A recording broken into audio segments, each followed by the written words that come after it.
भगवान की लीला तो अनेक है। कभी गोपियों को सताते, कभी गोपियां भगवान को सताती। आय हाय हाय, जितनी लीला सुनो उतना कम है। बड़ी अनेक लीला, बड़ी अनेक लीला है भगवान की, बड़ी अनेक। एक दिन तो भगवान एक गोपी के घर में पहुंच गए। हमें लगता अम्मा को कहीं भी राहत नहीं मिल पा रही। बेचारी सोफा पे बैठ रही, फिर सोफा से कुर्सी पे बैठ रही, फिर कुर्सी से सोफा पे बैठ रही, फिर सोफा से कुर्सी पे बैठ रही। अरे राम राम, अम्मा आराम नहीं मिल पा रहा। कल हम एक काम करें, आपका छतरपुर से बड़ो वाला सोफा मंगवा ले।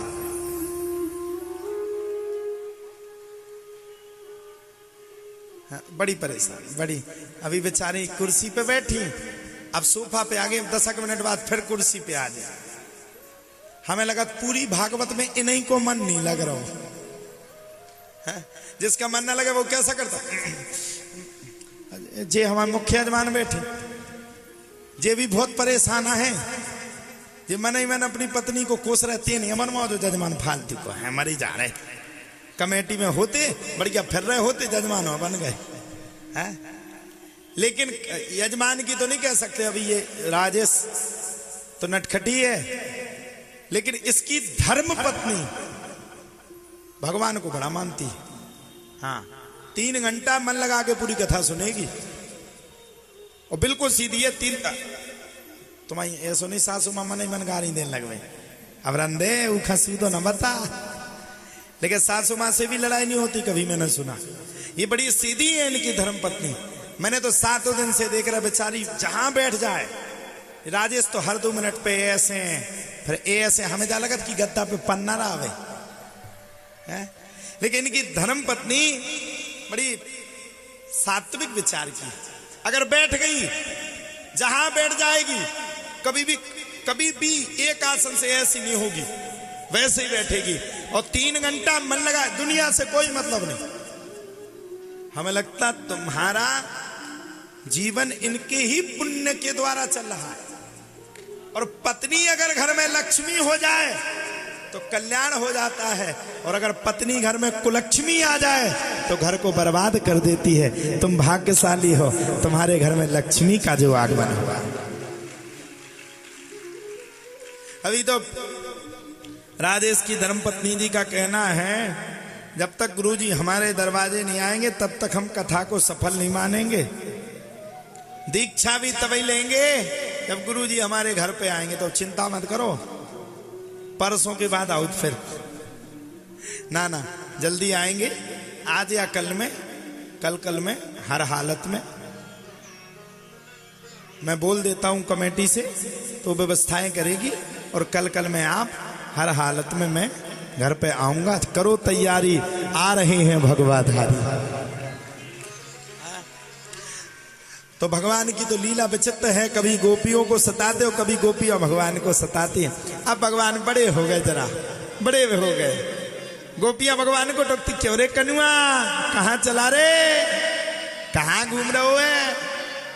भगवान कहते डिस्टर्ब मत करो, पागल बत्ती मत दो, मैं अपनी गायों को चराने जा रहा, तुमसे कोई मतलब।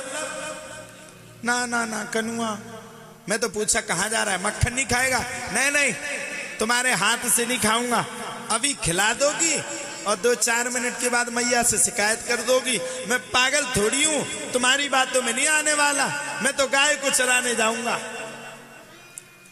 कभी गाय को भगवान चरा रहे हैं, गायों को भगवान दुलार दे रहे, तो कभी भगवान गोपियों की इच्छाओं को पूरा कर रहे हैं, और कभी भगवान गोपियों की इच्छाओं को पूरी कर रहे हैं। तो कभी ग्वाल वालों के साथ भगवान खेल रहे, और कभी ग्वाल वालों के साथ भगवान खेल रहे, तो कभी भगवान राक्षसों का उद्धार कर रहे। ऐसे हमारे भगवान हैं,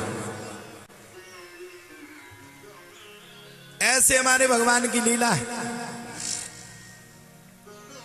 अब तो भगवान बड़े हो गए, धीरे धीरे करके शरद पूर्णिमा का समय आ गया।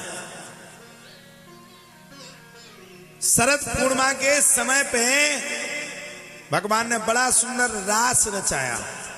अच्छा, भगवान ने महारास क्यों रचाया, पहले तो ये बताओ, फिर अपन लोग प्रवेश करेंगे। जल्दी बताओ, क्यों रचाया भगवान ने महारास? महारास का सीधा अर्थ है भक्त और भगवान का मिलन, इसमें कोई दूसरा नहीं आ सकता, इसी को कहते महारास। भगवान ने गोपियों की इच्छा को पूरा किया, उसका नाम है महारास।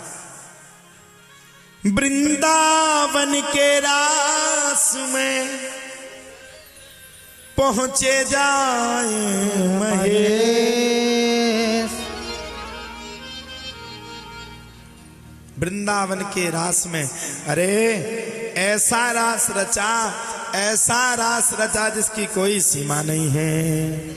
भगवान ने सबसे पहले तो बड़ी सुंदर बांसुरी बजाई, बड़ी सुंदर, ऐसी बांसुरी बजाई, ऐसी बांसुरी बजाई, ऐसी बांसुरी बजाई कि बांसुरी की धुन को सुनकर के पूरी गोपियां प्रसन्न हो गईं। वाह वाह वाह। हम सबके बीच में मैं बलहारी जाऊं, हमारे खनित देव चौहान जी का आगमन हुआ है। एक बार जोरदार ताली से इनका स्वागत करेंगे सभी लोग। आइए आइए। वृंदावन के रास में पहुंचे जाए महेश, मिल सखियन के झुंड में भर गोपी को है। नारायण ब्रज भूमि को सुरपत नावत मात, यहाँ आए गोपी भय श्री गोपेश्वर नाथ। एक बार जोरदार ताली हो जाए हमारे खनदेव चौहान जी के लिए।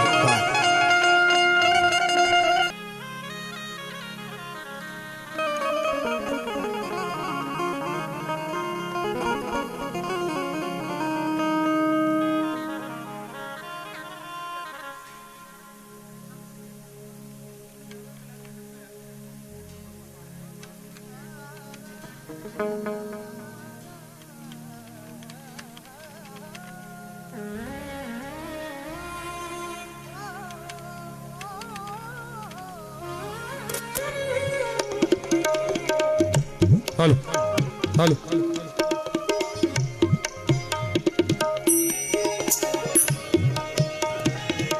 जय हो।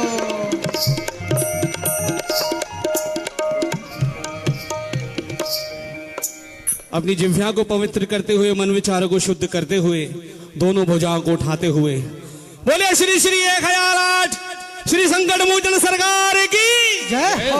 पूज्य श्री ऋषि कृष्ण जी शास्त्री जी महाराज की जय हो। श्री भागवत जी महाराज की जय हो।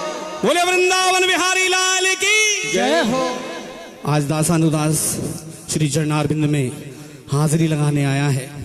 आप सभी को बताएं, हमारे परम पूज्य महाराज श्री इतने दयालु, इतने कृतज्ञ, इतने वात्सल्य आपका देखकर हृदय गदगद हो जाता है। जन्म जन्मांतर के जब कोई पुण्य उदय होते हैं, तब कभी ऐसे परम सौभाग्य होते हैं कि आपके श्री चरणारविंद में हाजिरी लगाने मिलती है। बोले वृंदावन बिहारी लाल की जय, राधा रानी सरकार की जय। और सरकार ऐसी ही कृपा दासानुदास पर सदैव आपकी बनी रहे। ये आपके श्री चरणों में, श्री भागवत जी के श्री चरणों में कोटि कोटि नमन दंडवत प्रणाम करता है दासानुदास।